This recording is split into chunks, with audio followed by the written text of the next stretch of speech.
తర్వాత మనం ఆయిల్ని యాడ్ చేసుకుని రెండు వైపులా కూడా ఈవెన్గా 1 లేదా 2 నిమిషాల పాటు మంటని మీడియం నుండి హై ఫ్లేమ్కి అడ్జస్ట్ చేసుకుంటూ చపాతీని కాల్చుకుని హాట్ బాక్స్లోకి ట్రాన్స్ఫర్ చేసుకోండి. హాట్ బాక్స్లోకి ట్రాన్స్ఫర్ చేసుకున్న తర్వాత మూత కొంచెం గ్యాప్ ఉండేటట్టు చూసుకోండి. కొద్దిసేపటి వరకు ఉంచితే సరిపోతుంది. తర్వాత బిగించేసుకోవచ్చు, లేదంటే ఇందులోకి చెమ్మ వచ్చేస్తుంది.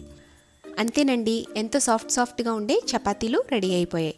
ఈ టిప్స్ పాటిస్తూ మీరు కూడా ఇంట్లో ఈసారి చపాతీల్ని ఈ విధంగా ట్రై చేయండి. అలాగే మీకు ఎలా కుదిరాయో నాకు కామెంట్ చేయండి. ఈ వీడియో నచ్చితే లైక్ చేసి సబ్స్క్రైబ్ చేసి షేర్ చేయడం మర్చిపోకండి.